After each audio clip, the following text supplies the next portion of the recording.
बिहार में अशोक महतो जो कि माफिया डॉन हैं, जमानत पर बाहर हैं, उन पर बड़ा कीवर्ड बना हुआ है कि आखिर उन्होंने शादी क्यों की। क्या उनको लालू प्रसाद यादव मुंगेर से ललन सिंह के खिलाफ चुनाव लड़वा सकते हैं? इन सवालों के जवाब देंगे। साथ ही मीसा भारती के पति शैलेश भी क्या चुनावी मैदान में इस बार उतरने वाले हैं, ये आपको बताएंगे। साथ ही पशुपति पारस क्या लालू प्रसाद यादव से मिल पाए, क्या कोई बातचीत हुई, क्या करने वाले हैं पशुपति पारस, इसके बारे में आपको बताएंगे। उपेंद्र कुशवाहा की नाराजगी की जो खबरें चल रही थीं, विनोद तावड़े दिल्ली से आए, क्या उनको मना लिया गया है, और आरजेडी की लिस्ट और आरजेडी का सीट बंटवारा है वो कब तक फाइनल होगा, इन सब विषयों के बारे में आज आपको बताएंगे। आप देख रहे हैं TV9 बिहार झारखंड। मैं सौरभ हूँ। उन सब और सभी सवालों का जवाब देने के लिए हमारे साथ होंगे हमारे वरिष्ठ साथी पंकज जी। पंकज जी, बहुत स्वागत है आपका। सबसे इस समय बिहार का जो कीवर्ड बना है और बिहार का जो राष्ट्रीय सवाल है वो अशोक महतो को लेकर है कि भाई उन्होंने शादी क्यों की है, क्या मसला है, क्या जो स्ट्रेटजी बताई जा रही है कि मुंगेर से ललन सिंह के खिलाफ उनको उतारा जाएगा, क्या वो नहीं लड़ सकते हैं चुनाव? देखिए, जहाँ तक मुंगेर का सवाल है तो मुंगेर के जो सिटिंग सांसद हैं, जो वर्तमान सांसद हैं, वो ललन सिंह हैं, राजीव रंजन सिंह उर्फ ललन सिंह। ललन सिंह जेडीयू के पूर्व राष्ट्रीय अध्यक्ष हैं और उनके खिलाफ उम्मीदवार की तलाशी जबरदस्त तरीके से हो रही थी। लालू प्रसाद तलाश रहे थे कि उनके खिलाफ कौन से उम्मीदवार को उतारा जाए। अशोक महतो से उनका संपर्क हुआ। चूंकि अशोक महतो चुनाव नहीं लड़ सकते कानूनी पाबंदी की वजह से, इसलिए जो चुनाव लड़ने के जो प्रावधान है उस हिसाब से अशोक महतो चुनाव नहीं लड़ सकते। उन पे कई तरह के मुकदमे हैं, वो जेल भी जा चुके हैं, जेल में लंबे समय तक रह चुके हैं। उन पर फिल्म भी बनी है, आप ये जान लीजिए, खाकी फिल्म बनी है जिसके हीरो एक वहाँ के IPS ऑफिसर बने हैं। वो भी काफ़ी कंट्रोवर्सी में रहे हुए हैं। IPS ऑफिसर के खिलाफ जो डिपार्टमेंटल प्रोसीडिंग होता है वो भी चलाई गई है। सवाल ये उत्पन्न होता है कि अशोक महतो को लेकर के इतनी गूंज क्यों है, और ख़ास तौर पर 62 साल के अशोक महतो ने कल शादी की है, और शादी जिस महिला से की है उनका नाम है अनीता देवी। अब अनीता देवी अनीता महतो हो चुकी हैं। अनीता महतो को चुनावी मैदान में उतारे जाने की चर्चा है। राष्ट्रीय अध्यक्ष ललन सिंह के खिलाफ वो उतरेंगे। एक बात मैं आपको बता दूं कि शादी के बाद ही अपनी पत्नी के साथ अशोक महतो लालू आवास पर गए थे। लालू प्रसाद से उन्होंने आशीर्वाद लिया है। और जो आरजेडी की विशेष तौर पर दो रणनीति है सौरभ। पहले रणनीति से पहले मैं आपसे अशोक महतो की थोड़ी कहानी और जानना चाहता हूँ। भाई उनके बारे में कहा जाता है कि माफिया हैं, डॉन हैं, जेल से छूटे हैं, तमाम हत्याओं के मुकदमे उनके खिलाफ दर्ज हैं।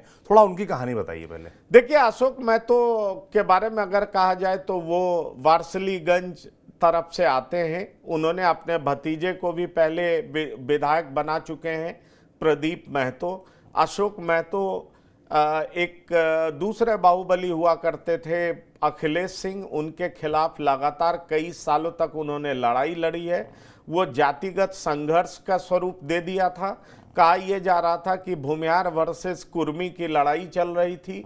अशोक महतो कुर्मी के हीरो के तौर पर उभरे थे, और उस समय जिस तरह की लड़ाई हुई थी उस समय कई निर्दोषों की जान गई थी दोनों तरफ से।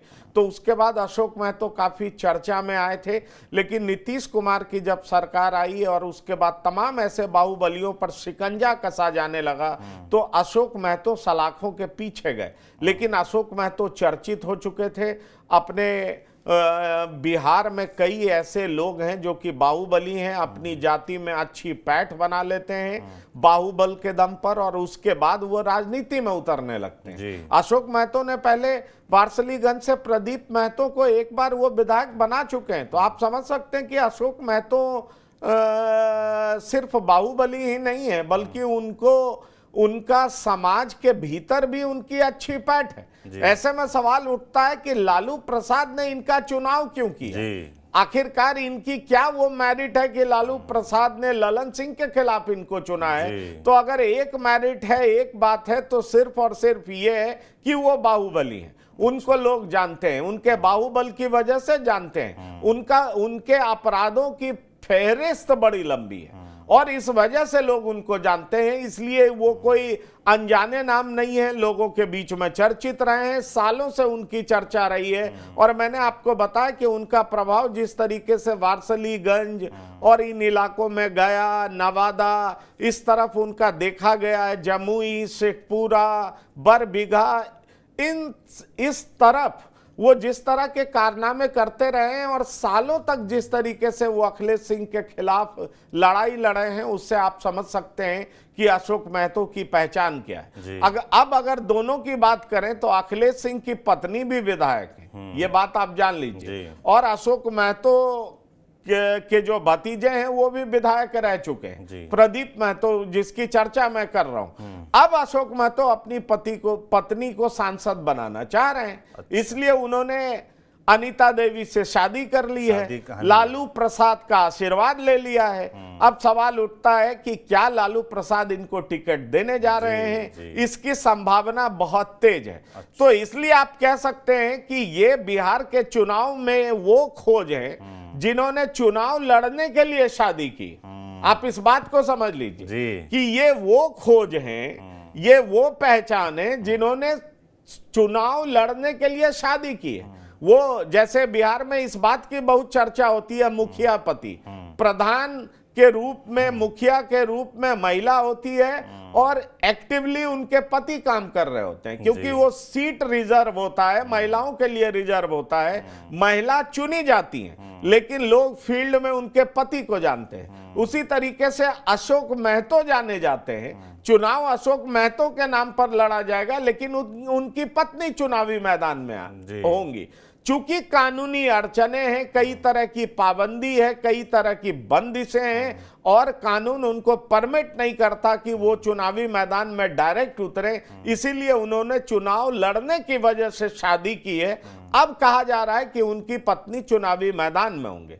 अब ये देखना दिलचस्प होगा कि मुंगेर में इतने बड़े कद्दावर नेता राजीव रंजन सिंह उर्फ ललन सिंह को वो हराने में कामयाब होंगे क्या, क्योंकि अगर आप मुंगेर लोकसभा की भी बात करें तो वहां धानुक समाज का भी बड़ा वोट है। अब ऐसे में सवाल उठता है कि धानुक समाज या जो कुर्मी समाज है या कुशवाहा समाज है, क्या ये लोग अशोक महतो को वोट करेंगे या नीतीश कुमार में भरोसा दिखाएंगे? ये देखना दिलचस्प होगा, क्योंकि अगर आप एनडीए को देख लें तो एनडीए में चाहे कोयरी समाज से हो चाहे कुर्मी समाज से हो, दोनों के बड़े बड़े दिग्गज नेता हैं। खुद मुख्यमंत्री कुर्मी समाज से आते हैं, अशोक महतो भी कुर्मी समाज से आते हैं। ऐसे में क्या सवाल ये उठता है कि ये कुर्मी कोयरी का जो गठजोड़ है उसमें क्या ये सेंधमारी कर पाएंगे क्या? लालू प्रसाद इसी रणनीति के तहत इनको मैदान में उतारे, क्योंकि इनका असर केवल मुंगेर में ही नहीं होगा। ये बात मैं आपको बता दूं, इनका असर और भी कई लोकसभा क्षेत्र पर पड़ेगा जो कि आसपास के लोकसभा के क्षेत्र हैं। जी, ये बताइए, आपने लगातार उनके भतीजे का नाम लिया, प्रदीप महतो का, जो विधायक भी रह चुके हैं, तो क्या आप उनसे कुछ खटपट है क्या? उनको क्यों नहीं लड़ा रहे हैं? शादी करी, पत्नी को लड़ाएंगे, नई नवेली पत्नी को सांसद बनाने की तैयारी चल रही है। देखिए, पत्नी का मतलब हो जाता है अर्धांगिनी कहते हैं, तो सीधा सा बात हो जाता है कि डायरेक्ट से हो जाता है। भतीजे, पोते और ये तमाम चीजों का रिलेशन थोड़ा डिस्टेंट होता है। पोता तो ठीक है, चल भी जाता है, पर भतीजा ये रिलेशन थोड़ा दूर का होता है। और सवाल ये उठता है कि जब पत्नी मैदान में होती है तो सीधा मतलब होता है कि पति चुनावी मैदान में। अगर शिवर से लवली आनंद, जी हाँ, मैसेजिंग की बात, शिवर से लवली आनंद चुनावी मैदान में होंगी तो उसका मतलब होगा कि आनंद मोहन सिंह चुनावी मैदान में। इस बात को समझना बहुत जरूरी है। इसलिए मैं आपसे कह रहा हूं कि ये इस तरह का चुनाव किया गया है, उसके पीछे सिर्फ और सिर्फ यही मंशा है। लेकिन सिर्फ यही मंशा नहीं है, लालू प्रसाद मंझे हुए राजनीतिक हैं सौरभ, इस बात को भूलना नहीं चाहिए। वो बूढ़े जरूर हो गए लेकिन अभी भी बिहार की राजनीति में जो उनकी पकड़ है और जिस तरीके से वो सोच सकते हैं, वो बहुत कम लोग उस तरीके से सोच सकते हैं। लालू प्रसाद इस बात को बेहतर तरीके से समझते हैं कि अशोक महतो को अगर मुंगेर में उतारा जाता है उनकी पत्नी को, तो इसका असर ना सिर्फ जमुई लोकसभा क्षेत्र पर पड़ेगा बल्कि इसका असर नवादा लोकसभा क्षेत्र पर भी पड़ेगा। मतलब कई सीटों पर असर अब पड़ेगा। सोचिए कि ये दो क्षेत्र पर तो साफ पड़ता हुआ दिखाई पड़ता है, जी। क्योंकि नवादा क्षेत्र से ये आते भी हैं अशोक महतो, और वहां पर भी इस समाज का अच्छा खासा वोट है। जमुई में भी, शेखपुरा में इस समाज का अच्छा खासा वोट है, और ये क्षेत्र इनका रहा है जहां पर इनका बाहुबल निखरता रहा है, चमकता रहा है।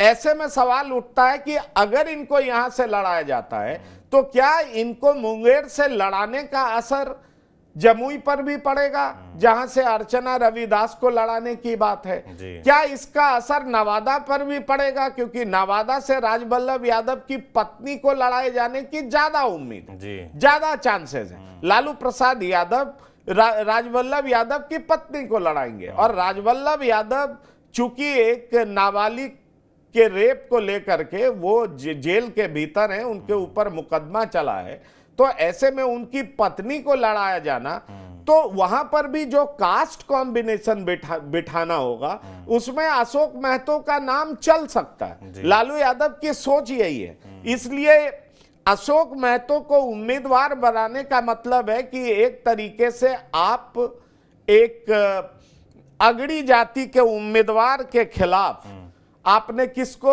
टिकट दिया है, तो आपने एक महतो को दिया है। यानी मगर यहाँ पर एक सवाल ये नहीं उठेगा जो लगातार आरोप लगते रहे, जो अगर आप देखिए बिहार चुनाव में जब मैं कवर करने गया था तो वहाँ जो लालू का विरोधी खेमा है वो लगातार ये बात करता है कि उस दौर को याद करिए, उस दौर के बाहुबलियों को याद करिए, उस दौर के गुंडागर्दी को याद करिए। तो इस तरह के माफिया डॉन को अगर वो चुनाव मैदान में उतारते तो वो वाली छवि फिर से नहीं उभरेगी, फिर से इस तरह के आरोप नहीं लगेंगे कि आप तो एकदम एक क्रिमिनल बैकग्राउंड के आदमी को चुनाव में उतार रहे हैं। देखिए, उस तरह की बात होती है, लेकिन जब चुनाव मैदान में उतरा जाता है तो निश्चित तौर पर यह देखा जाता है विनेबिलिटी सबसे बड़ा फैक्टर होता है।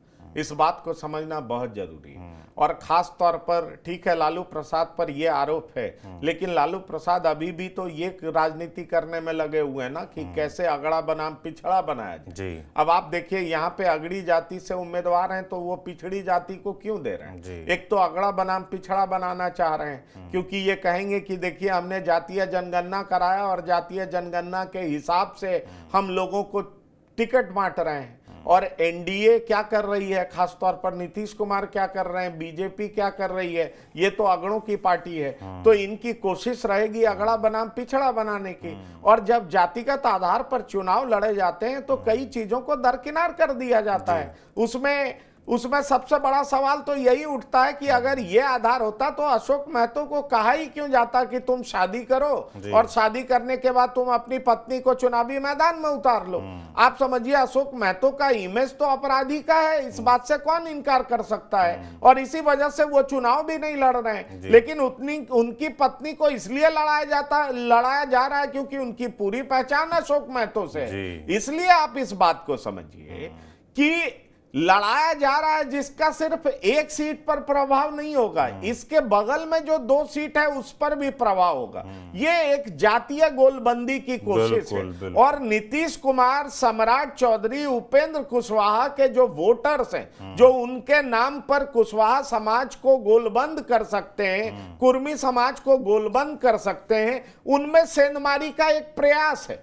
ये एक ऐसा कास्ट एरिथमेटिक को केमिस्ट्री में बदलने की कोशिश है जिसका असर सिर्फ मुंगेर पे ही नहीं पड़ेगा, बल्कि उनकी कोशिश है कि इसका असर जमुई पर भी पड़े, इसका असर नवादा पर भी पड़े। तो आप समझ सकते हैं, इन तमाम कोशिशों को ध्यान में रख करके इनका चुनाव किया जा रहा है। और अगर इनकी पत्नी को टिकट दिया जाता है तो सिर्फ और सिर्फ इसी मंशा से टिकट दिया जाए। बिल्कुल, ये थी पूरी अशोक महतो कहानी। खबर ये भी चल रही है कि लालू प्रसाद यादव अपनी बिटिया मीसा भारती के पतिदेव शैलेश कुमार को भी टिकट दे सकते हैं, उनको भी मैदान में उतार सकते हैं। ये क्या इस बात में कुछ दम है भाई साहब? देखिए, अगर आप पाटलिपुत्र की बात करें, पाटलिपुत्र लोकसभा क्षेत्र है। पाटलिपुत्र लोकसभा क्षेत्र से मीसा भारती चुनाव हार चुकी है जी। रामकृपाल यादव उनको चुनाव हरा चुके जी। रामकृपाल यादव बीजेपी के सांसद हैं, लेकिन पाटलिपुत्रा क्षेत्र से अगर महागठबंधन के तरफ से उम्मीदवारों की बात हो तो उनमें कई नाम है। एक नाम भाई वीरेंद्र का भी है जो पार्टी के प्रवक्ता हैं। दूसरा नाम रीतलाल यादव का भी है जो वहां के वो भी बाहुबली कहे जाते हैं जी। और तीसरा नाम जो बहुत तेजी से चर्चा में है वो शैलेश कुमार का चल रहा है। शैलेश कुमार का नाम इसलिए तेजी से चल रहा है क्योंकि इन दिनों पाटलिपुत्रा में मीसा भारती काफी एक्टिव देखी जी। अब आपको ये पता है कि मीसा भारती तो राज्यसभा की सदस्य हैं, तो आखिरकार वो पाटलिपुत्रा में इन दिनों एक्टिव क्यों? ये एक बड़ा सवाल है। पाटलिपुत्रा में इन दिनों मीसा भारती के घूमने का मतलब क्या है? दो सवाल उठ रहे हैं। कुछ लोग ये कह रहे हैं कि मीसा खुद चुनाव लड़ना चाहती है, लेकिन पार्टी के भीतर मैंने कुछ लोगों से बात की तो मीसा का कार्यकाल राज्यसभा में 3 साल का कम से कम बच रहा है। ऐसे में 3 साल पहले मीसा भारती क्यों पाटलिपुत्रा से चुनाव लड़ना चाहेंगी? और जहां तक शैलेश कुमार का सवाल है, उनकी राजनीतिक महत्वाकांक्षा पार्टी में भी किसी से छिपी हुई नहीं। वो लालू प्रसाद के सबसे बड़े दामाद हैं जी। तो और बड़ी बात यह है कि चूंकि वो लालू प्रसाद के सबसे बड़े दामाद हैं, राजनीतिक रूप से महत्वाकांक्षी भी हैं, वो चुनाव भी लड़ना चाहते हैं, बिहाइंड द सीन वो एक्टिव भी रहे हैं, उनके नामों की चर्चा पार्टी के भीतर होती भी रही है। कहा यह जाता है कि कई बार तेजस्वी और तेज प्रताप के बीच में संघर्ष होता था, पार्टी में वर्चस्व को लेकर के एक समय लड़ाई होती थी, तो तेज प्रताप यादव, मीसा भारती सब एक साथ हो जाते जी। तो ऐसे में मीसा भारती के पति का चुनावी मैदान में उतरना कोई अजूबा नहीं होगा। ऐसा इसलिए कहा जा रहा है चूंकि मीसा भारती एक्टिव है, क्षेत्र में पहचान तो मीसा भारती की, शैलेश कुमार की तो है नहीं, इसलिए वो अपने पति को चुनावी मैदान में उतारना चाहती हैं। भले ही कई और नामों की चर्चा है, मैंने आपको बताया रीतलाल यादव की चर्चा है, भाई वीरेंद्र की चर्चा है, रामानंद यादव की भी चर्चा है, लेकिन कहा जा रहा है कि चूंकि लालू परिवार की बात है, इसलिए इस परिवार से मीसा यादव अपने पति को चुनावी मैदान में उतार सकती हैं और इसीलिए मीसा यादव पाटलिपुत्र क्षेत्र में एक्टिवली घूमते हुए देखी जा रही। ऐसे में सवाल उठता है कि अगर एनडीए से रामकृपाल यादव उम्मीदवार होते हैं तो उनके खिलाफ उम्मीदवार क्या शैलेश कुमार होंगे? ये बड़ा सवाल उठता है। चर्चा ये भी है कि पटना सिटी से भी इनको उतारा जा सकता है, लेकिन पटना सिटी कोई सेफ जोन नहीं है। पटना सिटी से हमेशा बीजेपी के उम्मीदवार जीतते हैं, इसलिए हारने के लिए तो शैलेश कुमार मैदान में उतरेंगे नहीं। पाटलिपुत्रा भी 2 बार से बीजेपी जीत रही है। तो मुझे जो जानकारी प्राप्त हो रही है वो ये है कि मीसा के पति शैलेश कुमार, जो कि चुनावी राजनीति में उतरना चाहते हैं, वो पाटलिपुत्रा से उम्मीदवार हो सकते हैं। हालांकि भाई वीरेंद्र, रीतलाल यादव, रामानंद यादव, तमाम लोगों की चर्चा है, लेकिन सवाल यह उठता है कि जब मीसा भारती और उनके पति की बात होगी तो निश्चित तौर पर जिस तरीके से परिवारवाद में आरजेडी का भरोसा है, आरजेडी के कई लोग सांसद बन चुके हैं, मुख्यमंत्री बन चुके हैं, उप मुख्यमंत्री बन चुके हैं, मंत्री बन चुके हैं, इसलिए ये भी चुनावी मैदान में उतर सकते हैं। रोहिणी आचार्य का नाम तो अब क्लियर हो चुका है। रोहिणी आचार्य सारण से चुनाव लड़ रही है, ये सबको पता है। ऐसे में सवाल उठता है कि क्या मीसा भारती के पति भी चुनावी मैदान में उतरेंगे? तो निश्चित रूप से जिस तरह की बात चल रही है उसमें इनका नाम ऊपर आ रहा है। बिल्कुल। अब बात कर लेते हैं चिराग पासवान के चाचा पशुपति पारस की, जो फिलहाल नाराज चल रहे हैं लगातार, और बड़े कयास लगाए जा रहे थे कि लालू प्रसाद यादव से उनकी मीटिंग होनी है, मुलाकात होनी है, और उसके बाद वो कोई बड़ा निर्णय ले सकते हैं। तो क्या ये मीटिंग पंकज जी हो पाई? क्या कर रहे हैं पशुपति पारस? देखिए, दोनों की बात हो गई है। पशुपतिनाथ पारस कंफ्यूज्ड है, मैं आपको बता दूं, समझ नहीं पा रहे हैं कि किया क्या जाए जी। क्योंकि एक तरफ वो एनडीए में बने भी रहना चाहते हैं, एनडीए की ताकत को समझते हैं, एनडीए की महत्ता को समझते हैं, लेकिन बीजेपी उनको उतना भाव नहीं दे रही जी। ये भी सच बात है। 2 ऐसे नेता हैं जिनको लेकर के बीजेपी बहुत सीरियस दिख नहीं रही।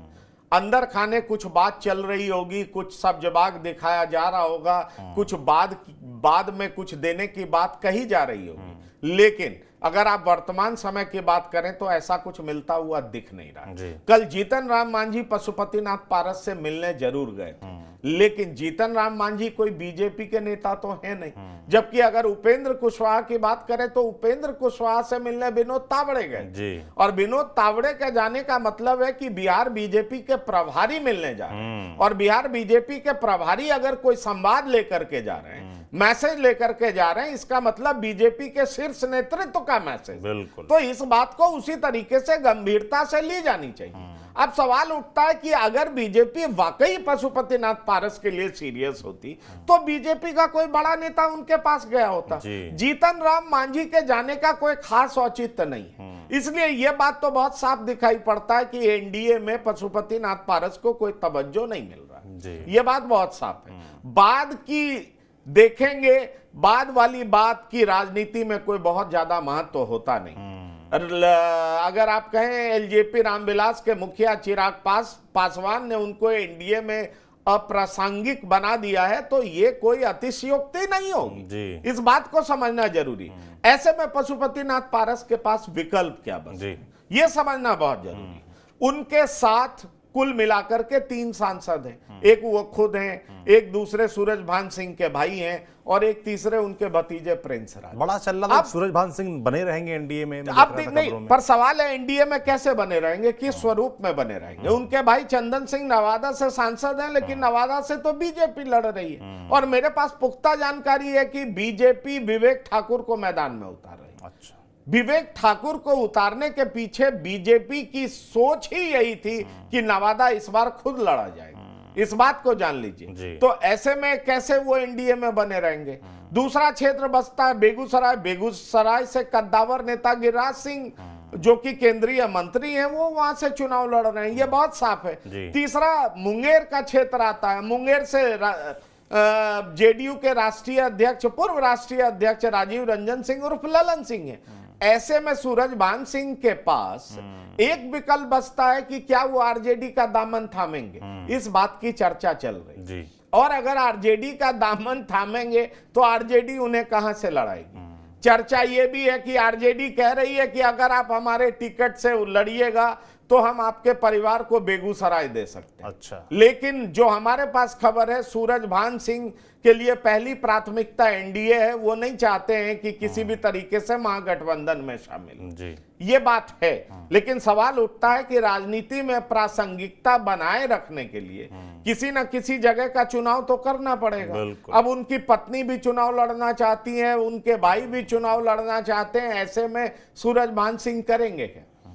क्योंकि अगर आप चिराग पासवान की देखें तो चिराग पासवान के बारे में जो खबरें आ रही हैं वो ये आ रही हैं कि प्रिंस राज के लिए थोड़ा वो मुलायम है, एक सॉफ्ट कॉर्नर है। लेकिन चिराग पासवान साफ तौर पर कह रहे हैं कि ऐसे किसी लोगों को वो टिकट नहीं देंगे जिन्होंने उनके साथ धोखा किया, जिन्होंने उनकी पार्टी को तोड़ा था। तो ये 5 सांसद चिराग से अलग हुए थे।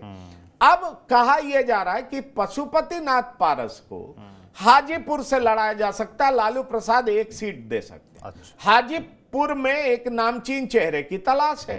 नामचीन चेहरे के तौर पर पशुपतिनाथ पारस तो होंगे क्योंकि वो वहां के सिटिंग सांसद हैं। इसलिए हाजीपुर से उनको उम्मीदवार बनाया जा सकता है। लेकिन पहले पशुपतिनाथ पारस ये तो डिक्लेयर करें कि उन्होंने एनडीए से नाता कंप्लीटली तोड़ लिया। बिल्कुल, ट्विटर पे साफ-साफ लिखा हुआ है मोदी का परिवार। प्रधानमंत्री मोदी पर भरोसा तो वो जता रहे हैं, इसलिए पहले वो तय करें, फिर लालू प्रसाद उनको हाजीपुर उतारेंगे, इसकी चर्चा है। इसलिए मैं आपसे कह रहा हूं कि अभी बहुत कुछ होना बाकी है और 2 दिन अभी और लग जाएंगे तमाम चीजों को तय करने में। बातें अंदर खाने चल रही हैं, उसका रिजल्ट क्या निकलता है वो देखना होगा। और ये भी देखना होगा कि फिर पशुपतिनाथ पारस के साथ एक सीट और क्या उनको दी जा सकती है, और उनको दी जा सकती है तो क्या सूरजभान सिंह के परिवार के किसी सदस्य को दी जा सकती है, क्या उनके परिवार के किसी सदस्य को दे करके क्या आरजेडी भूमिहारों में भी सेंधमारी करना चाहती है।